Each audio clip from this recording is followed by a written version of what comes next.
Graça e paz. Que alegria poder compartilhar mais uma vez. Que alegria poder estar recebendo você aqui no canal da Igreja Batista Central. Se inscreva no nosso canal, compartilhe as mensagens que você tem ouvido aqui. Convide outros a assistirem também essas mensagens que têm sido difundidas nesse canal. Nosso objetivo é glorificar o nome do Senhor. Tudo que fazemos para a glória de Deus. E também fazemos para que você seja alcançado por uma palavra e seu coração seja tocado. Se ao assistir a alguma dessas palavras ou ser ministrado por esse canal, através deste canal, você receber a Jesus como o Senhor da sua vida, ou você tiver um encontro pessoal com o Senhor e o Senhor tocar o seu coração, encontre uma igreja mais próximo da sua Bíblia, procure um pastor, converse com ele sobre o que você ouviu e sobre a decisão que você tem tomado de caminhar ao lado do Senhor. Hoje, nós queremos falar sobre o Salmo de número 39. O tema é Deus, a nossa única esperança.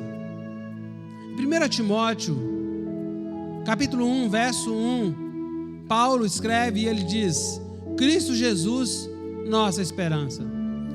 Dos três elementos essenciais à vida cristã, a esperança é um deles, sendo os outros dois a fé e o amor, conforme 1 Coríntios 13:13. As pessoas alimentam esperança em muitas coisas, e todas essas coisas, paulatinamente, se mostram vazias, ou na linguagem deste salmo, verso 5 e verso 11, vaidade. A única esperança que não decepciona e que não falha é Deus. Por isso mesmo, o convite de hoje é para que possamos meditar sobre a esperança.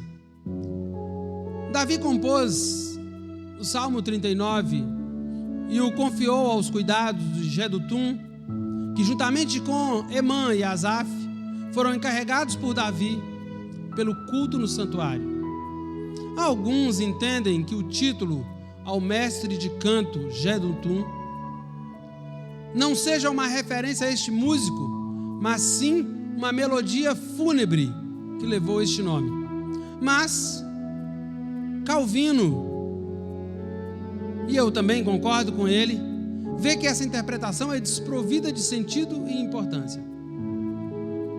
Ainda que haja alguma conexão com o Salmo 38, neste Salmo Davi não se queixa de coisa alguma ou enfermidade.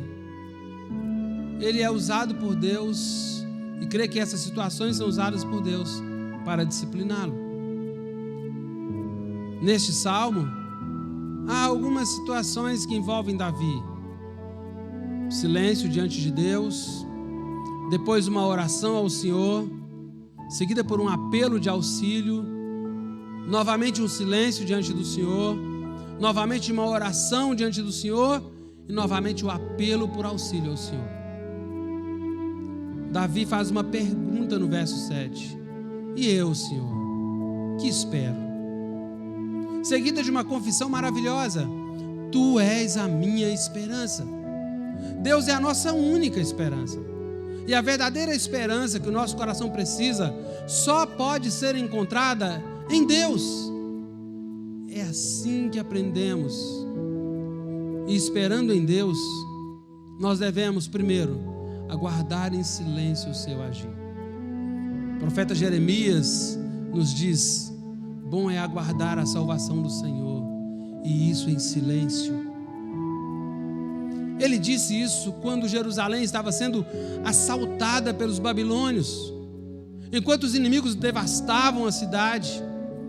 O profeta esperava em Deus que os inimigos fossem castigados, e assim confiava em Deus. Para isso, em vez de fazer justiça com as próprias mãos, Davi expressa nesse verso o mesmo sentimento de Jeremias.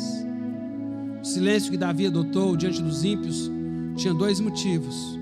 Primeiro, não envergonhar o nome de Deus com lamúrias e queixumes, pois a murmuração traz desonra a Deus. Segundo, não dar ao ímpio a chance dele tripudiar sobre a sua dor e blasfemar contra Deus. Ele disse comigo mesmo: guardarei os meus caminhos, para não pecar com a língua, porém mordaça a minha boca, enquanto estiver na minha presença o ímpio. Esbraseou-se-me o peito, o meu coração, enquanto eu meditava, ateou-se o fogo. Então disse eu com a própria língua: emudeci em silêncio, calei acerca do bem, e a minha dor se agravou. Esperar em silêncio diante de Deus não é uma tarefa fácil, mas necessária. Davi calou-se acerca do bem, isto é, ele se calou e não saiu em sua defesa, mesmo tendo razão. Em vez disso, ele confiou em Deus e silenciosamente esperou nele. O silêncio de seus lábios estancou dentro dele os seus pensamentos, e isto agravou a sua dor. Seus pensamentos eram como que fogo queimando em seu peito, coração, mente. O que está sendo descrito aqui é a ira que Davi sentia, e mesmo conscientemente, tendo adotado o silêncio diante do ímpio, seu coração não deixava de pensar na maldade e na perversidade daquele ímpio. Temos que ser honestos em admitir que muitos nos incomodam, e muito nos incomoda vermos os ímpios vivendo tranquilo, com prosperidade, enquanto sofremos injustiças. Mas não podemos ter outra atitude além de aguardar silenciosamente o agir de Deus. E quando Ele age, não faz silêncio, torna-se visível a manifestação da sua justiça e da sua ira. Seu silêncio diante de Deus deu a oportunidade para que somente Deus fosse visto em sua vida.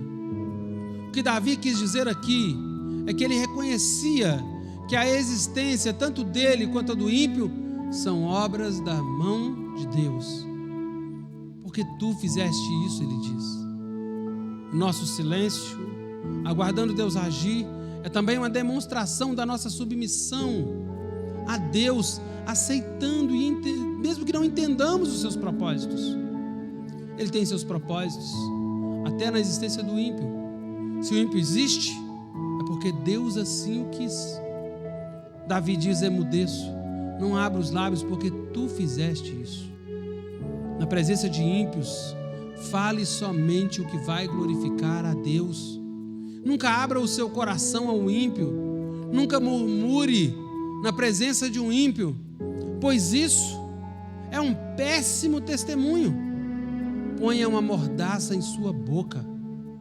Não dê ao ímpio motivo para blasfemar contra Deus. Cuide para que a sua ira justa não se torne uma ira pecaminosa. Você deve se deixar ser consumido pelo zelo da glória de Deus, mas jamais permitir que o desejo de vingança e o ódio que acompanham a ira pecaminosa encontrem espaço em seu coração. Combata o pecado sem se sujar com ele. Submeta-se a Deus e busque compreender os seus propósitos em todas as coisas que Ele faz. Aguarde em silêncio a resposta de Deus. Não dê espaço para sentimentos pecaminosos de revolta. Não deixa que eles cresçam em seu coração. Deixa a ira, diz Davi. Abandona o furor. Não te impacientes. Certamente isso acabará mal, diz o Salmo 37, verso 8. Enquanto esperamos Deus agir, devemos também suplicar com humildade a sua sabedoria. Tiago disse: se porém algum de vós necessita de sabedoria, peça a Deus, que a todos dá liberalmente e nada lhes impropera, e ser-lhes-á concedida. Peça-a, porém, com fé, em nada duvidando, ele diz, pois o que duvida é semelhante à onda do mar, impelida e agitada pelo vento. Ao abrir a sua boca, Davi o fez na presença de Deus e clamou por sabedoria para compreender verdades preciosas sobre a sua vida. Ele pediu a Deus que lhe desse a conhecer como seria o seu fim e quantos dias ele ainda teria de vida, para que, vendo como sua vida seria breve e passageira, pudesse aproveitá-la da melhor forma possível para a glória de Deus. Assim como Moisés escreveu no Salmo 90, verso 12, ensina-nos a contar os nossos dias para que alcancemos corações sábios. Davi também orou aqui: dá-me a conhecer, Senhor, o meu fim e qual a soma dos meus dias, para que eu reconheça a minha fragilidade. O insensato vive como se nunca fosse morrer. Sua preocupação é com o agora, seu compromisso é com sua própria vontade. Ele jamais considera os caminhos e os propósitos de Deus. Ele disse a Deus: a vida que o Senhor me deu é muito curta, minha vida diante de ti não é nada. Por mais seguro que o homem se sinta, sua vida não passa de um sopro. Ele pediu sabedoria a Deus para reconhecer o quão ínfimo ele era diante de Deus, e ainda assim foi atendido. Ele diz: deste aos meus dias o cumprimento de alguns palmos. À tua presença o prazo da minha vida é nada. Na verdade, todo homem, por mais firme que esteja, é pura vaidade. Jesus diz: qual de vós, por mais ansioso que esteja, pode acrescentar um côvado ao curso de sua vida? Um côvado é a medida entre o punho e o cotovelo, pouco mais que um palmo. A nossa vida aqui é efêmera, tal como um sopro. A expressão pura vaidade aqui significa algo vazio, como aquilo que sobra depois que a bolha de sabão explode. Essa efemeridade é expressa ainda mais quando Davi fala sobre um homem como uma sombra. Essa metáfora é usada por Tiago quando ele diz: vós não sabeis o que sucederá amanhã. Que é a vossa vida? Sois apenas como neblina que aparece por instante e logo se dissipa.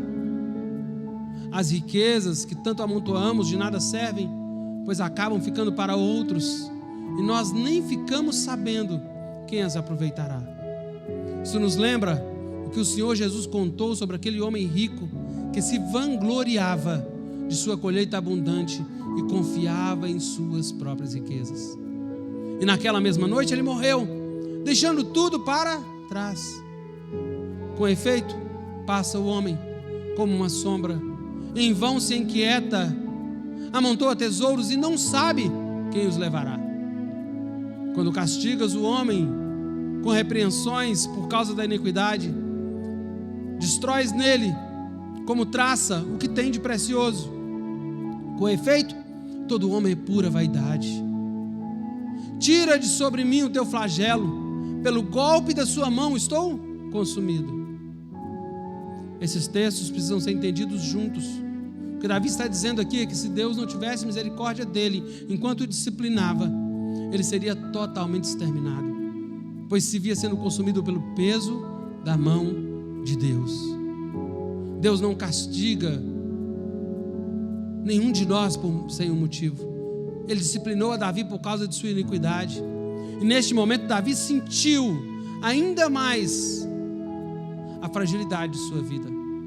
O que ele tinha de mais precioso era a sua própria vida. Tal como um pano é consumido pela traça, sua vida estava se definhando sob o castigo de Deus. Ele havia pedido a Deus que lhe desse a compreensão sobre a brevidade de sua vida, e assim Deus lhe respondera, tanto que ele repetiu a conclusão a que chegara: com efeito, todo homem é pura vaidade. Na fraqueza e limitação da sua vida, reconheça a eternidade de Deus. Somente quando você viver reconhecendo a glória e a grandeza de Deus é que sua vida terá sentido. Uma vida tão passageira e breve como a nossa não pode ser desperdiçada com o pecado e nem mesmo com futilidades. Viva intensamente para a glória de Deus. Não faça da sua vida uma bolha de sabão sem consistência. Afaste-se do pecado, pois este só atrai o castigo de Deus. Mas, quando você for castigado por Deus, clame por sua misericórdia, sua sabedoria, para não desperdiçar mais nenhum dia da sua vida. Que Deus te abençoe, em nome de Jesus.